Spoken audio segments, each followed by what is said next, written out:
Aspirants welcome to free job guide Telugu YouTube channel. ఇవాళ వీడియోలో మనకి industrial development bank of India నుంచి మనకు ఒక కొత్త నోటిఫికేషన్ అనేది రావడం జరిగిందనమాట. ఆ నోటిఫికేషన్ గురించినటువంటి పూర్తి వివరాలు మనం ఈ వీడియోలో తెలుసుకోబోతున్నాం. ఇక్కడ చూసినట్లయితే ఈ నోటిఫికేషన్ అనేది మనకి అసిస్టెంట్ మేనేజర్ పోస్టులకు సంబంధించి రిలీజ్ చేయడం జరిగిందనమాట.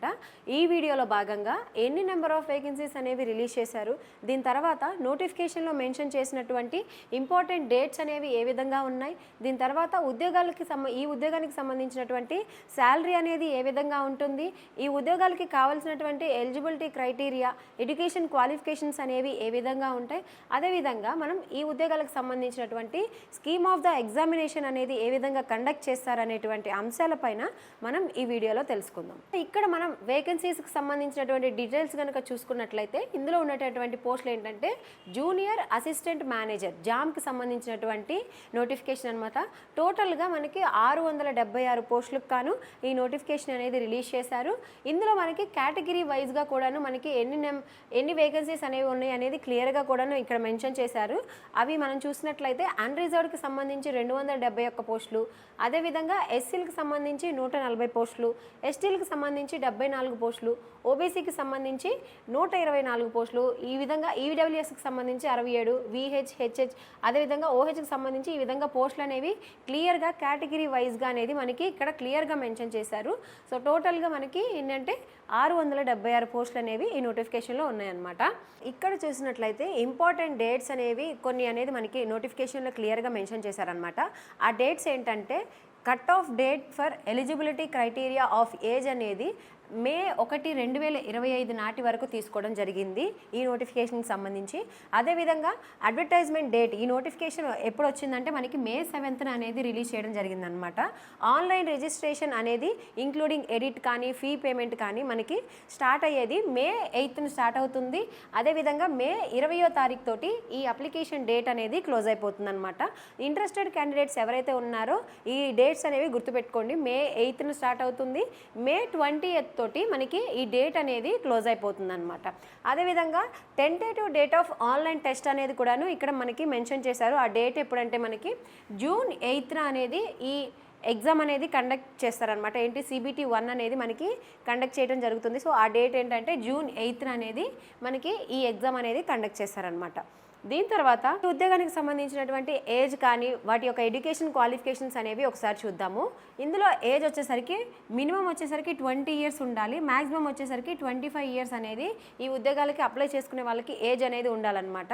మనకి 2 డేట్స్ అనేవి క్లియర్గా మెన్షన్ చేశారు. అవి ఏంటంటే ఫస్ట్ డేట్ ఏంటంటే 2000 సంవత్సరం మే 2 ముందు పుట్టకుండా ఉండాలి, ఎవరైతే 2000 సంవత్సరం తర్వాత మే 2005 మధ్య అనేది ఉండాలన్నమాట. ఎవరైతే ఈ మధ్యలో పుట్టిన వాళ్ళు ఉన్నారో వాళ్ళు ఈ ఉద్యోగాలకి అప్లై చేసుకోవచ్చు. సో దీనికి సంబంధించినటువంటి ఏజ్ రిలాక్సేషన్ అనేది కూడాను కేటగిరీ వైజ్గా మనకి మెన్షన్ చేశారు నోటిఫికేషన్లో. సో అవి కూడాను నేను మీకు క్లియర్గా చెప్తాను. ఇకపోతే దీనికి సంబంధించినటువంటి ఎడ్యుకేషన్ క్వాలిఫికేషన్స్ ఏంటంటే ఏదైనా బ్యాచిలర్ డిగ్రీ విత్ మినిమం 60% అనేది మనకి ఉండాలి. ఎవరెవరికంటే general, EWS and OBC candidates ఎవరైతే ఉన్నారో వాళ్ళకి మినిమం 60% ఉండాలి ఈ ఉద్యోగాలకి సంబంధించి. అదేవిధంగా ఏదైనా బ్యాచిలర్ డిగ్రీ ఆర్ట్స్ కావచ్చు, సైన్స్ కావచ్చు, ఇంకేదైనా ఇంజనీరింగ్ కావచ్చు, ఏదైనా కానీ బ్యాచిలర్ డిగ్రీ అనేది 60% ఆఫ్ మార్క్స్ అనేది ఉండాలన్నమాట. సో ఇక్కడ ఎవరైతే general, EWS and OBC candidates ఉన్నారో వాళ్ళకి మినిమం 60% రావాలి. మిగతా ఎవరంటే ఎస్సీ, ఎస్టీ, పీడబ్ల్యూడీ క్యాండిడేట్స్ ఉంటారో వాళ్ళకి మాత్రం 55% అనేది మార్క్స్ వస్తే సరిపోతుందన్నమాట. సో ఇది ఎడ్యుకేషన్ క్వాలిఫికేషన్కి సంబంధించినటువంటి డీటెయిల్స్. బ్యాచిలర్ డిగ్రీ ఉండాలి. ఎవరైతే ఓబీసీ, ఈడబ్ల్యూఎస్, జనరల్ క్యాండిడేట్స్ ఉంటారో వాళ్ళు మినిమం 60% మార్క్స్ అనేది ఉండాలి డిగ్రీలో. ఎవరైతే ఎస్సీ, ఎస్టీ, పీడబ్ల్యూడీ క్యాండిడేట్స్ ఉంటారో వాళ్ళకి మాత్రం 55% మార్క్స్ అనేది డిగ్రీలో వస్తే సరిపోతుంది. ఈ ఉద్యోగాలకు సంబంధించినటువంటి ఎడ్యుకేషన్ క్వాలిఫికేషన్ అనేది ఇదనమాట.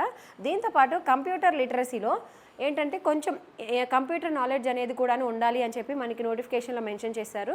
సో ఎడ్యుకేషన్తో పాటు ప్రొఫిషియన్సీ ఇన్ కంప్యూటర్స్ అనేది కూడాను ఈ ఉద్యోగాలకి ఎవరైతే అప్లై చేసుకుంటున్నారో వాళ్ళకి కావాల్సి ఉంటుంది. సో ఈ 2 బాగా గుర్తుపెట్టుకోండి ఒకసారి అప్లై చేసుకునే ముందు.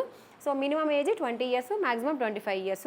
దీనికి సంబంధించినటువంటి ఏజ్ రిలాక్సేషన్స్ అనేది కూడా మనం ముందు తెలుసుకుందాం ఎవరెవరికి ఎలా ఉంది ఏంటనేది. సో ఇక్కడ స్పెసిఫిక్ ఇన్ఫర్మేషన్ అనేది ఇచ్చారనమాట. సో ఆ ఇన్ఫర్మేషన్ ఏంటంటే మనకి శాలరీ.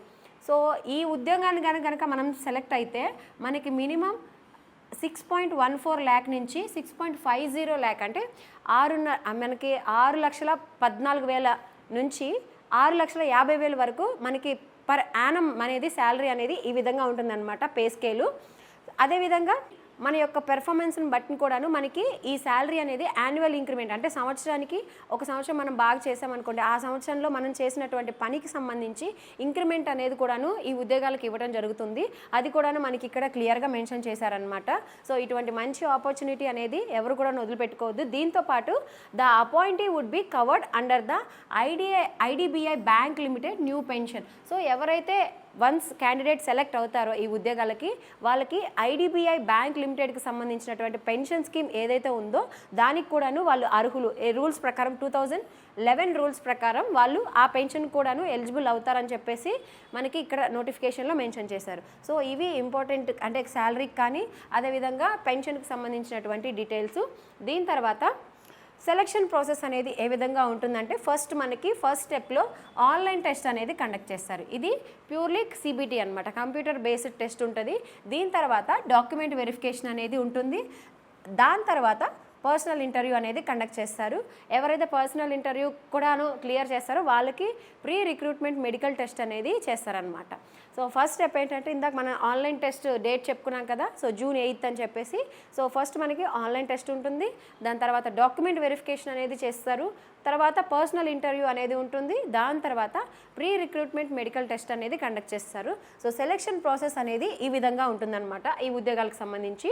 దీని తర్వాత ఆన్లైన్ టెస్ట్ అనేది ఏ విధంగా ఉంటుంది, స్కీమ్ ఆఫ్ ద ఎగ్జామినేషన్ విషయానికి వస్తే ఇందులో మనకి ఫోర్ సబ్జెక్ట్స్ ఉంటాయి అనమాట. ఏంటది, logical reasoning, data analysis and interpretation అనేది ఉంటుంది. దీని తర్వాత ఇంగ్లీష్ లాంగ్వేజ్, అదేవిధంగా క్వాంటిటేటివ్ యాప్టిట్యూడ్. ఫోర్త్ సబ్జెక్ట్ వచ్చేసరికి general or economy, banking awareness or computer ఐటీకి సంబంధించినటువంటి ప్రశ్నలు అనేవి వస్తాయి. సో ఈ టాపిక్స్ అంటే ఈ సబ్జెక్ట్స్ నుంచి మనకి క్వశ్చన్స్ అనేవి వస్తాయి. అదేవిధంగా ఒక్కొక్క సబ్జెక్ట్కి సంబంధించినటువంటి క్వశ్చన్స్ అనేవి, మార్క్స్ అనేవి, దానికి సంబంధించినటువంటి టైం అనేది ఏ విధంగా ఉంటుందనేది కూడా క్లియర్గా మెన్షన్ చేశారు. అవేంటంటే logical reasoning and data analysis, ఇంటర్ప్రిటేషన్కి సంబంధించి 60 ప్రశ్నలు అనేవి వస్తాయి. ఇందులో మ్యాక్సిమం మార్క్స్ 60 మార్క్స్ అనేవి ఉంటాయి అన్నమాట. దీని తర్వాత ఇంగ్లీష్ లాంగ్వేజ్కి సంబంధించి 40 ప్రశ్నలు వస్తాయి, 40 మార్కులు ఉంటాయి. అదేవిధంగా క్వాంటిటేటివ్ యాప్టిట్యూడ్కి సంబంధించి 40 ప్రశ్నలు, 40 మార్కులు అనేది ఉంటుంది. దీని తర్వాత లాస్ట్ సబ్జెక్ట్ వచ్చేసరికి జనరల్, ఎకానమీ, బ్యాంకింగ్ వీటన్నిటిపైన ప్రశ్నలు అనేవి వస్తాయి. వీటికి 60 ప్రశ్నలు అనేవి వస్తాయి, 60 మార్కులు అనేవి ఉంటాయి. టోటల్గా ఇక్కడ మనకి ఎన్ని ప్రశ్నలు ఉన్నాయంటే మొత్తం 200 ప్రశ్నలు ఉన్నాయి, 200 మార్క్స్ అనేవి ఉన్నాయన్నమాట. సో ఇక్కడ టైం వచ్చేసరికి మనకి logical reasoning and data analysis ఈ పార్ట్కి వచ్చేసరికి 60 ప్రశ్నలకు కాను 40 నిమిషాలు అనేది మాత్రమే కేటాయించారు. అదేవిధంగా ఇంగ్లీష్ లాంగ్వేజ్ 40 ప్రశ్నలకు కాను 20 నిమిషాలు మాత్రమే కేటాయించడం జరిగింది. అదేవిధంగా క్వాంటిటేటివ్ యాప్టిట్యూడ్కి మాత్రం 35 మినిట్స్ ఇచ్చారు. 40 క్వశ్చన్స్కి. అదేవిధంగా జనరల్, ఎకానమీ అండ్ బ్యాంకింగ్కి సంబంధించి 25 మినిట్స్ అనేది ఇచ్చారు. టోటల్గా మనకి ఇక్కడ 2 గంటల పాటు అనేది సిబిటి ఎగ్జామ్ అనేది కండక్ట్ చేస్తారనమాట. సో దీనికి ఎగ్జామ్ అంటే స్కీమ్ ఆఫ్ ద ఎగ్జామినేషన్ అనేది CBT 1 అనేది ఈ విధంగా అనేది ఉంటుందన్నమాట. దీని తర్వాత మనకి ఇందాక ఏజ్ లిమిట్ అంటే ఏజ్ ఎంతవరకు ఉండాలి ఏంటనేది చెప్పుకున్నాం కదా, దానికి సంబంధించినటువంటి రిలాక్సేషన్ అనేది కూడాను ఇక్కడ మనకి నోటిఫికేషన్లో మెన్షన్ చేశారు. మినిమం వచ్చేసరికి 20 ఇయర్స్ ఉండాలి, మ్యాక్సిమం 25 ఇయర్స్ ఉండాలి. ఎవరైతే కేటగిరీస్ ఎవరెవరంటే షెడ్యూల్డ్ క్యాస్ట్ అదేవిధంగా షెడ్యూల్డ్ ట్రైబ్స్ ఉంటారో వాళ్ళకి 5 ఇయర్స్ పాటు రిలాక్సేషన్ అనేది ఇవ్వడం జరిగింది. దీని తర్వాత other backward OBC, non creamy layer వాళ్ళకి 3 ఇయర్స్ పాటు ఏజ్ రిలాక్సేషన్ అనేది ఇచ్చారు. దీని తర్వాత PWD క్యాండిడేట్స్ ఎవరైతే ఉంటారో వాళ్ళకి 10 సంవత్సరాల పాటు ఏజ్ రిలాక్సేషన్ అనేది ఇచ్చారు. అంతేకాకుండా ఎవరైతే ఎక్స్ సర్వీస్ మెన్ కానీ మిగతా ఆఫీసర్స్ ఎవరైతే ఉంటారో వాళ్ళకి 5 సంవత్సరాల పాటు మినిమం ఏజ్ రిలాక్సేషన్ అనేది ఇచ్చారు. దీంతోపాటు పర్సన్ ఎఫెక్టెడ్ 84లో గాయపడి ఉన్నారో వాళ్ళకి మాత్రం 5 ఇయర్స్ పాటు ఏజ్ రిలాక్సేషన్ అనేది ఇచ్చారు. సో ఇక్కడ మనకి కేటగిరీ వైజ్గా ఏజ్ రిలాక్సేషన్ అనేది ఇచ్చారనమాట. మినిమం 20 ఇయర్స్ ఉండాలి, మ్యాక్సిమం వచ్చేసరికి 25 ఇయర్స్ ఉండాలి. ఎవరైతే 25 ఇయర్స్ దాటారో వాళ్ళ యొక్క కేటగిరీని బట్టి ఈ ఏజ్ యొక్క రిలాక్సేషన్ అనేది ఈ విధంగా ఉంటుందన్నమాట. దీని తర్వాత ఆన్లైన్ ఫీ పేమెంట్ ఈ అప్లికేషన్కి మనం ఎంతెంత ఫీ పే చేయాలనేది కూడాను ఇక్కడ మనకి ఇచ్చారు. ఎవరైతే SC, ST, PWD క్యాండిడేట్స్ ఉంటారో వాళ్ళు మాత్రం 250 రూపాయలు అనేది అప్లికేషన్ ఫీ అనేది చెల్లించాల్సి ఉంటుంది.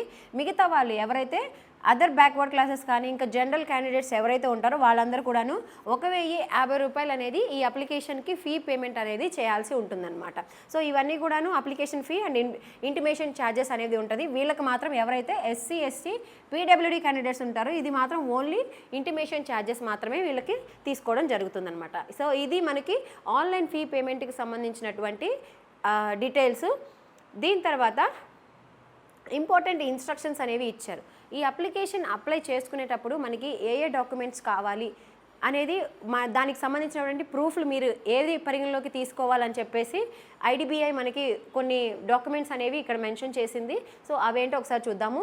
ఏజ్కి సంబంధించి ఏజ్ ప్రూఫ్ కోసము మనము 10th క్లాస్ సర్టిఫికేట్ కానీ అదేవిధంగా 12th స్టాండర్డ్ మార్క్ షీట్ కానీ మనం ఏజ్ ప్రూఫ్ కోసం మనం అప్లోడ్ చేయాల్సి ఉంటుంది. దీని తర్వాత హయ్యర్ ఎడ్యుకేషన్ క్వాలిఫికేషన్కి సంబంధించి high school and intermediate mark sheet certificates అనేవి అప్లోడ్ చేయాలి.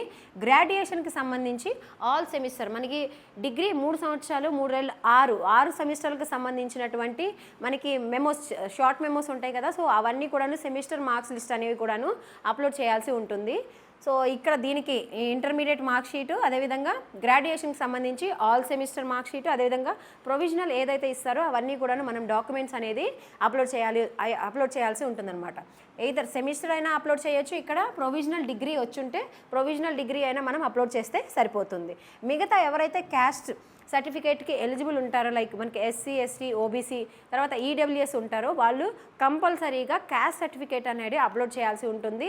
సో ఎవరైతే క్యాస్ట్ సర్టిఫికేట్ రీసెంట్గా తీసుకొని ఉంటారో ఆ క్యాస్ట్ సర్టిఫికేట్ మాత్రమే మనం అప్లోడ్ చేయాలి. ఎందుకంటే ఒకవేళ మనం వెరిఫికేషన్కి వెళ్తే కనుక వీటినే మనం పరిగణలోకి వాళ్ళు పరిగణలోకి తీసుకొని మనల్ని వెరిఫై చేయడం జరుగుతుంది. సో అన్నీ కూడాను అప్డేటెడ్వి మీరు అప్లోడ్ చేస్తే మంచిది. సో ఈ ఉద్యోగాలకి సో ఇక్కడ మనకి ఎవరైతే ఆ క్యాస్ట్లో ఉన్నారో ఎవరైతే SC ST OBC non creamy layer and EWS వాళ్ళు క్యాస్ట్ సర్టిఫికేట్ కూడాను ఈ ఉద్యోగాలకి అప్లై చేయాల్సి ఉంటుంది. దీని తర్వాత వర్క్ ఎక్స్పీరియన్స్ సర్టిఫికేట్, వీటన్నిటితో పాటు వర్క్ ఎక్స్పీరియన్స్ సర్టిఫికేట్ కూడాను ఎవరైతే ఎక్స్పీరియన్స్ క్యాండిడేట్స్ ఎక్స్ సర్వీస్ మెన్లు వాళ్ళు ఉంటారు కదా. సో వాళ్ళు కూడాను వాళ్ళ యొక్క సర్టిఫికేట్ సర్వీస్ సర్టిఫికేట్ అనేది ఇస్తారు వాళ్ళు చేసినటువంటి ఆఫీస్లో.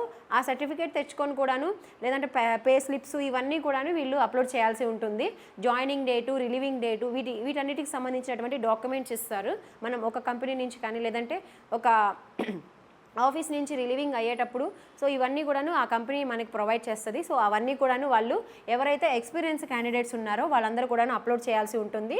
పర్సన్ విత్ డిజబిలిటీ సర్టిఫికేట్ కూడాను ఎవరైతే పీడబ్ల్యూడీ క్యాండిడేట్స్ ఉంటారో వాళ్ళ యొక్క certificate PWD disability certificate issued by the competent authority, ఏదైతే వాళ్ళ యొక్క కంపిటెంట్ అథారిటీ ఉంటుందో ఆ అథారిటీ చేత ఇవ్వబడినటువంటి మనకి ఈ డాక్యుమెంట్ అనేది కూడాను అప్లోడ్ చేయాల్సి ఉంటుందన్నమాట. సో ఇవి ఇంపార్టెంట్ డాక్యుమెంట్స్ ఈ నోటిఫికేషన్ సంబంధించి. ఏంటంటే బర్త్కి మనకి డేట్ ఆఫ్ బర్త్ ప్రూఫ్ కోసం 10th or 12th standard mark sheet అనేది అప్లోడ్ చేయాలి. ఇంటర్మీడియట్కి 12th స్టాండర్డ్ సంబంధించినటువంటి మార్క్ షీట్ ఉంటుంది. డిగ్రీకి సెమిస్టర్ సర్టిఫికేట్స్ కానీ లేదంటే మనకి ప్రొవిజనల్ సర్టిఫికేట్ ఇస్తారు, అది అప్లోడ్ చేయాలి.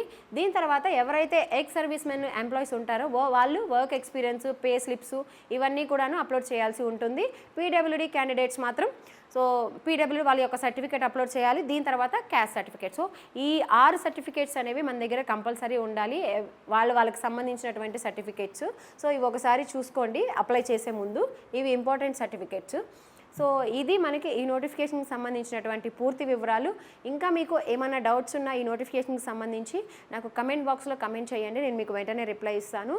ఇలాంటి అప్డేట్స్ అన్నీ కూడాను నేను మీకు ఎప్పటికప్పుడు టెలిగ్రామ్ ఛానల్లో పోస్ట్ చేస్తూ ఉంటాను. ఎవరైతే టెలిగ్రామ్ ఛానల్లో జాయిన్ అవ్వలేదో ఆ టెలిగ్రామ్ ఛానల్కి సంబంధించినటువంటి లింక్ అనేది కూడాను నేను మీకు కింద డిస్క్రిప్షన్లో మెన్షన్ చేస్తాను, మీరు టెలిగ్రామ్ ఛానల్లో జాయిన్ అవ్వచ్చు. సో ఇలాంటి మరిన్ని జాబ్ అప్డేట్స్ కోసం please follow our free job guide Telugu YouTube channel. Thank you.